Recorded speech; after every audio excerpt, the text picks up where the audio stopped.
कुछ प्रॉब्लम्स लगता है आपको वीडियो क्वालिटी को लेकर हो गई है शायद चैप्टर 1A में। तो अगर ऐसी कोई बात है तो आप मुझे बताएं क्या दिक्कत आई है आपको, तो मैं उसको रेक्टिफाई करके एक फ्रेश वीडियो बनाकर आपको दे दूंगा। तो कंटिन्यूएशन में अगर हम बात करें तो अब हम चैप्टर 1B पढ़ाने जा रहे हैं, जिसमें पहला एक ही इकलौता टॉपिक आपको डिस्कस करना है, centre of gravity. Centre of gravity क्या होता है, इसको समझने के लिए पहले एक टेक्निकल टर्म की हम बात करेंगे। चलिए हेडिंग डाल ही देते हैं, सेंटर ऑफ ग्रेविटी। तो व्हाट इज ग्रेविटी, सबसे पहला पॉइंट जो आएगा कि व्हाट इज ग्रेविटी, ग्रेविटी क्या है। तो gravity is the force experiences by a body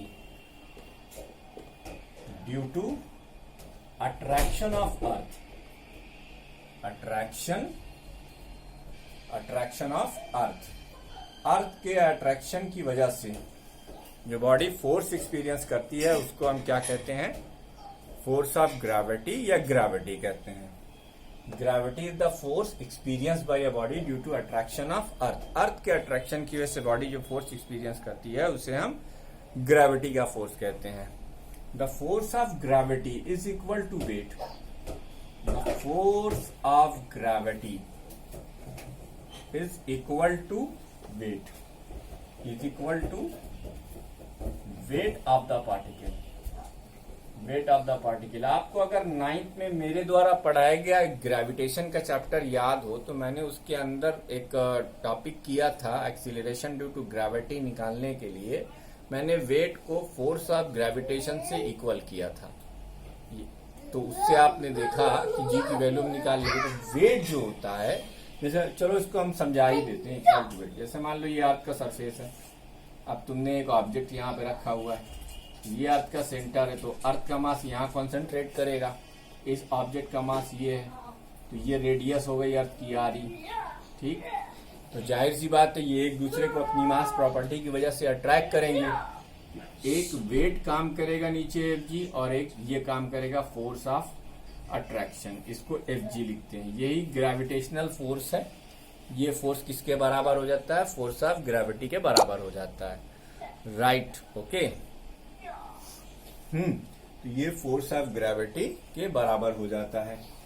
ठीक है, तो यही वो कहना चाह रहा है कि the force of gravity is equal to weight of the body, weight of the body के बराबर हो जाता है। तो मुझे उम्मीद है कि आपको फोर्स ऑफ ग्रेविटी का मतलब समझ में आ गया होगा। The force by which earth attract every body towards its centre is known as force of gravity. और ये किसके बराबर होता है, ठीक है। तो चलो इसकी एक डिफिनेशन और लिख देते हैं। द फोर्स बाय विच एक ऐसा force, the force by which earth attract everybody, the force by which earth attract everybody towards its center, towards its center, everybody towards its center is known as force of gravity, is known as force of gravity, force of gravity। इसे gravity का force कहते हैं। तो जाहिर सी बात है हर body के पास अपने कुछ पार्टिकल्स होंगे, हर पार्टिकल का अपना अपना वेट होगा। जब सारे पार्टिकल के वेट को आप सम कर देंगे तो आपको पूरी बॉडी का वेट मिल जाएगा। ठीक है, बॉडी का वेट यानी बॉडी का वेट जहां पे सपोज टू बी कंसंट्रेटेड माना जाएगा, वो पार्टिकल सेंटर, वो पॉइंट सेंटर ऑफ ग्रेविटी कहलाता है। किसी बॉडी के लिए वो पॉइंट जहां पर उसका सारा वेट कंसंट्रेटेड माना जाए उसे हम सेंटर ऑफ ग्रेविटी कहते हैं। तो इसके बारे में हम चर्चा करने जा रहे हैं अगले बोर्ड पर, इस पर नहीं करेंगे। ये दोनों तीनों चीजें आप लिख लीजिए, ठीक है। तो ये आप लिख लीजिए। अब इसको हम और एलैबोरेट करते हैं। सेंटर ऑफ ग्रेविटी, मेरे हिसाब से इसकी एक डेफिनेशन तो पहले आप ये लिख लीजिए, the point lies within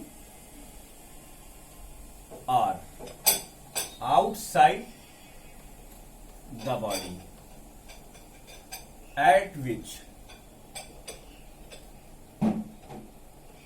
whole weight of the body is supposed to be concentrated। एक ऐसा पॉइंट जिस पर आप सारी बॉडी का वेट मान लें। देखो बेटा, कोई भी बॉडी दुनिया में होगी वो पार्टिकल्स से मिलकर बनेगी, उसमें कॉन्स्टिट्यूएंट पार्टिकल्स होंगे, उसको बनाने वाले पार्टिकल्स होंगे, उन पार्टिकल्स से मिलकर बनी होगी। तो ये चैप्टर बहुत आसान है। इस चैप्टर में यही चीज पढ़नी, the point lies within और outside the body at which whole weight of the body is supposed to be concentrated,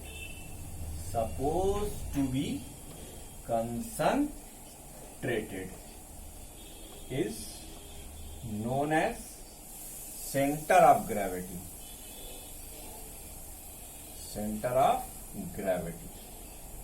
इसको सेंटर ऑफ ग्रेविटी C.G कहते हैं।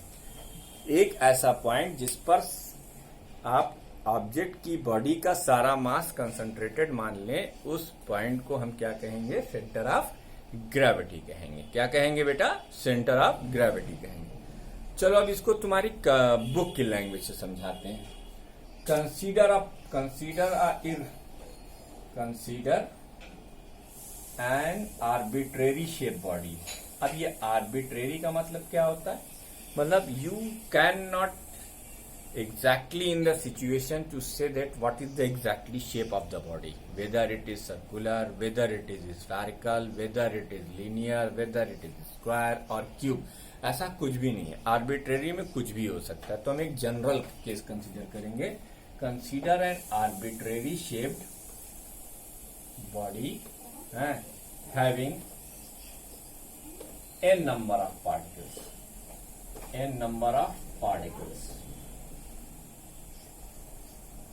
of weights W1, W2, W3, Wn। मान लीजिए आपके पास एक आर्बिट्रेरी शेप की body है जिसमें n नंबर ऑफ पार्टिकल्स हैं। हर पार्टिकल का अपना अलग अलग वेट है, W1, W2, W3, Wn ये है। अब ये देखो, जैसे मान लो ये एक आर्बिट्रेरी शेप की बॉडी है। अब इसमें एक पार्टिकल यहाँ थोड़ा दूर दूर बनाएंगे ताकि आपको समझ में आ जाए। ठीक, ये पार्टिकल्स हैं। ठीक, अब इंडिविजुअल पार्टिकल्स हैं। ठीक, ये सारे इंडिविजुअल पार्टिकल्स हैं। क्या है ये? इंडिविजुअल। तो ये आर्बिट्रेरी शेप बॉडी है, इसमें हमने इतने सारे पार्टिकल्स मान रखे हैं। मान लो तुम्हारा एक पार्टिकल है जिसका वेट W1 है। ठीक, एक दूसरा पार्टिकल है जिसका वेट W2 है, एक तीसरा पार्टिकल है जिसका वेट W3 है। ज्यादा मत लो यार, ज्यादा लोगे तो समझने में दिक्कत आ जाएगी, क्योंकि अभी हमें इसमें कुछ और भी करना है। W4 है, एक पार्टिकल और लो W5। कितने पार्टिकल हमने ले लिए? 5 पार्टिकल ले लिए। अच्छा, एक और ले। अब ऐसे ही यहाँ भी थोड़ा कम पार्टिकल लो, समझना है ना। तो ये W6 हो गया, ये क्या हो गया? W7 हो गया। ये सब क्या है बेटा? ये इंडिविजुअल पार्टिकल्स के वेट हैं जो डायरेक्टेड हैं डाउनवर्ड डायरेक्शन में। ठीक है, डाउनवर्ड डायरेक्शन में। तो इसको अगर हम तुम्हें आसान लैंग्वेज में समझाएं तो सेंटर ऑफ ग्रेविटी वो पॉइंट होगा जिस पर एक वेट W काम कर रहा होगा, वेयर W की जो वैल्यू है वो W1 plus W2 plus W3 dot dot dot Wn के बराबर होगी। एक तो ये चीज समझ में आई कि ये W1 plus W2 plus W3, जो हमने ऊपर डेफिनेशन लिखी थी आपको समझाने के लिए। क्या लिखा था मैंने ऊपर डेफिनेशन? आपने डेफिनेशन देखिए, थोड़ा सा लाइट में लिखी हुई है क्या है? The point lies within और without the body at which whole weight of the body is suppose to be concentrated is known as centre of gravity. उसको हम क्या कहते हैं? Centre of gravity. अब अगर हम आपकी बुक की बात करें, ठीक, तो जरा देखो ध्यान से, is taking the movement about G, if we take movement of weight, weight भी बाई फोर्स होता है, तो फोर्स का मूवमेंट पहले ही चैप्टर 1A में हम आपको बता चुके हैं कि वेट का मूवमेंट कैसे, फोर्स का मूवमेंट कैसे निकालते हैं। If we take movement about G, G के अबाउट अगर हम मूवमेंट लेने जाएंगे तो देखो, इसकी लाइन ऑफ एक्शन से डिस्टेंस ये है, इसकी लाइन ऑफ एक्शन से डिस्टेंस ये है, ये लाइन ऑफ एक्शन होगी, जी की एक्ट करने की ये लाइन है।